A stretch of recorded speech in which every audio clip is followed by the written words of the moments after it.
हो पर कथा के बीच में आगे या पीछे जरूर बारिश होती है। शास्त्रों में कहा गया है, वरुणेन्द्र देवो मत्स्यः पुराणः शुभम करोति शन्मानि देवः। किसी भी यज्ञ में, किसी भी अनुष्ठान में अगर वर्षा की 2 बूंद भी गिर जावें तो अनुष्ठान सफल माना जाता है, यज्ञ सफल माना जाता है। और दूसरी बात, अब धीरे धीरे हम लोग ग्रीष्म काल से बढ़कर वर्षा ऋतु की ओर बढ़ रहे हैं। मई जून के बाद बारिश का ही समय आता है। मानसून धीरे धीरे चैत्र मास से ही मानसून बनने लगता है। क्यों बनने लगता है? क्योंकि चैत्र मास की पूर्णिमा तिथि के दिन मानसून बनाने वाले पवन पुत्र हनुमान जी महाराज का प्रकट उत्सव मनाया जाता है। उनका प्राकट्य हुआ है। हवा बहती हैं तो बादल उड़ते हैं, बादल उड़ते हैं तो बादल पर्वतों से टकराते हैं, आपस में टकराते हैं तो बारिश होती है। श्री हनुमान जी महाराज की कृपा से ही मानसून बनता है। इसीलिए हनुमान जी को कहा जाता है मरुतेन्द्र दिव्यो कृषि प्रधानम। भारत के कृषकों के लिए पवन देव हनुमान जी मानसून बनकर आते हैं। चैत्र की पूर्णिमा के तिथि के दिन हनुमान जी प्रकट होते हैं और जब हनुमान जी पवन बनकर बहते हैं तो उनके द्वारा मानसून शास्त्रों में निर्भित किया गया है कि उनके द्वारा मानसून का निर्माण होता है। सो बारिश आना तय है। और दूसरी बात, एक बात और बताऊं, पहले के जमाने में 4 महीने बारिश होती थी, 4 महीने गर्मी होती थी और 4 महीने जाड़ा था। लेकिन अब ये नियम बदल गया है। अब बारिश किसी भी समय लग सकती है। जाड़े के भी महीने में लोगों को गर्मी लगती है और गर्मी में भी बारिश हो सकती है। प्रकृति ने अपना नियम बदल दिया है। प्रकृति ने नियम इसलिए बदला है क्योंकि इंसानों ने प्रकृति के साथ खिलवाड़ किया है, छेड़छाड़ किया है। हमने और आपने प्रकृति को बदला है। प्रकृति को बदलकर हम और आपने विकृतियां लाई हैं। किसी भी जानवर के लिए आज तक कोई कथा नहीं बनी। सत्यनारायण भगवान की कथा भी सुनाई जाती है तो इंसानों को ही सुनाई जाती है। शिव महापुराण, गरुड़ पुराण, विष्णु पुराण, देवी भागवत, भागवत कथा, गीता, रामायण इत्यादि कथाएं केवल और केवल मनुष्यों के लिए हैं, जानवरों के लिए नहीं है। क्यों?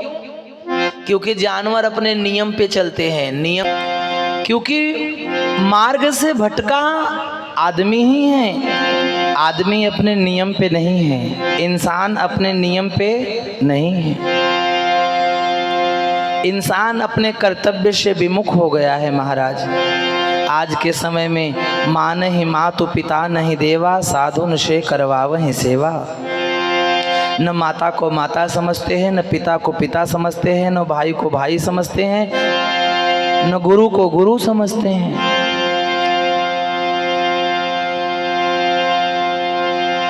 शिव महापुराण कहता है हमारे यहाँ कई प्रकार की योनियां हैं। आप देखो, किसी किसी को जब जन्म मिलता है तो किसी का जन्म अंडे में होता है, किसी का जन्म अंडे में होता है तो किसी का जन्म स्वरूप धारण करके होता है। अंडा किसके गर्भ से निकलता है और स्वरूप किसके गर्भ से होता है? जिस जिस जीवधारियों का कान, जिस जीवधारियों का कान शरीर के बाहर निकला है उनके गर्भ से निकलने वाला जीव रूप धारण करके निकलता है, स्वरूप धारण करके। जैसे इंसान, गाय, बकरी, कुत्ता, बिल्ली, बैल, शेर, बाघ, चीता, हिरण, जिनके जिनके कान शरीर के बाहर हैं, उनके गर्भ से बालक स्वरूप धारण करके पैदा होता है।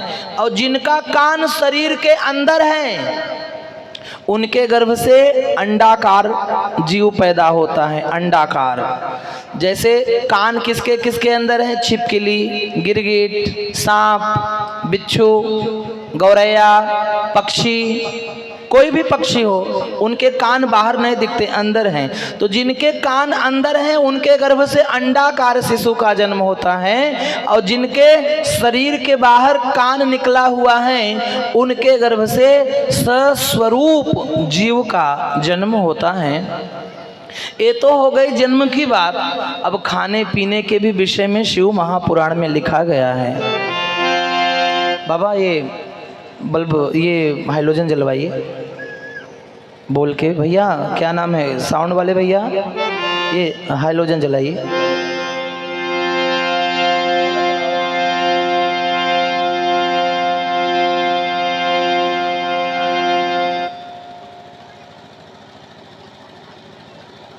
एक तो ऐसे ही मौसम खराब है, ऊपर से और डराते रहते हैं।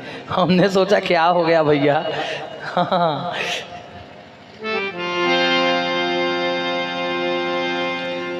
बोलिए पंढरीनाथ भगवान की, नमः पार्वती पते, हर हर महादेव। हमारे पंढरीनाथ बाबा भी पधार चुके हैं, आइए विराजे।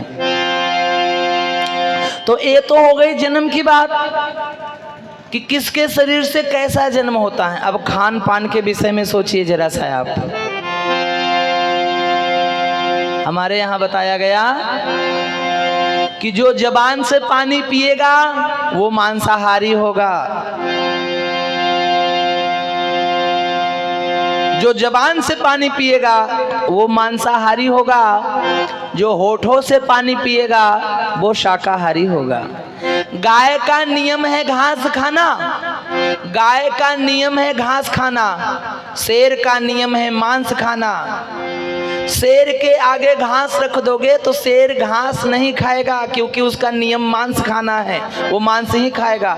गाय के सामने मांस रख दो तो गाय मांस नहीं खाएगी, क्योंकि उसका नियम है घास खाना। ये दोनों अपने नियम पर हैं। लेकिन आदमी के सामने घास रख दो तो भी खाएगा और मांस रख दो तो भी खाएगा। भटका आदमी है, बिगड़ा इंसान है, नियम इंसानों ने छोड़ा है। होठ, जबान से पानी पीने वालों के लिए मांस। जबान से पानी कौन कौन पीता है? कुत्ता, बिल्ली, शेर, बाघ, चीता, ये सब जबान से पानी पीते हैं, इनके लिए मांस। होठों से पानी कौन पीता है? बकरी, गाय, बैल, भैंस, इंसान। हम लोग होठों से पानी पीते हैं। होठों से पानी पीने वाले शाकाहारी और जबान से पानी पीने वाले मांसाहारी। जानवर अपने नियम पर हैं, लेकिन आज का इंसान अपने नियम पर नहीं है। जब इंसान नियम पर नहीं चल रहा है तो प्रकृति नियम पर कैसे चलेगी साहब? इंसान ने नियम बदला, इसलिए प्रकृति ने भी अपना नियम बदल दिया है महाराज। अब एक ही उपाय है आपके पास।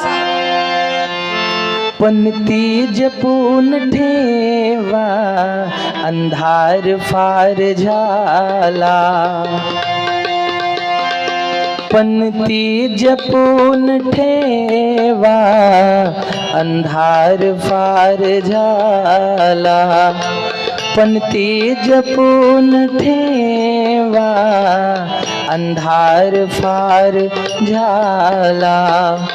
थोड़ा उजेड़ ठेवा, अंधार फार झाला।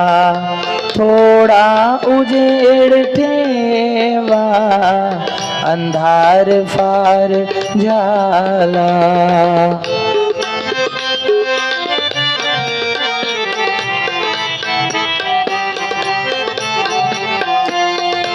आले चहूँ दिशानी, तूफान विस्मृतींचे आले चहू दिशानी, तुफान विस्मृतींचे नाती जपून ठेवा, अंधार फार झाला, नाती जपून ठेवा, अंधार फार झाला, थोडा उजेड ठेवा, अंधार फार झाला.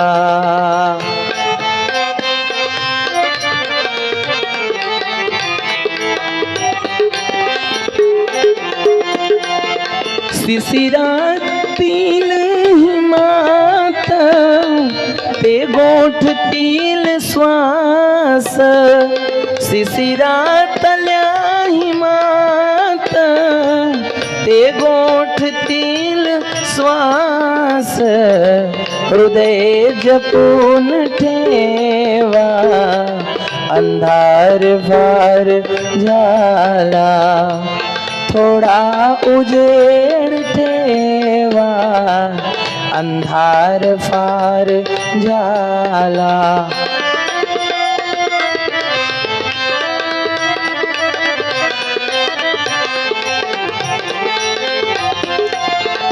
ते वाटतील परके आपुल्याचे श्वास आता, ते वाटतील परके आपुलेच श्वास आता, हातात हात ठेवा, हातात हात ठेवा, अंधार फार झाला, हातात हात ठेवा, अंधार फार झाला, थोडा उजेड ठेवा, अंधार फार झाला.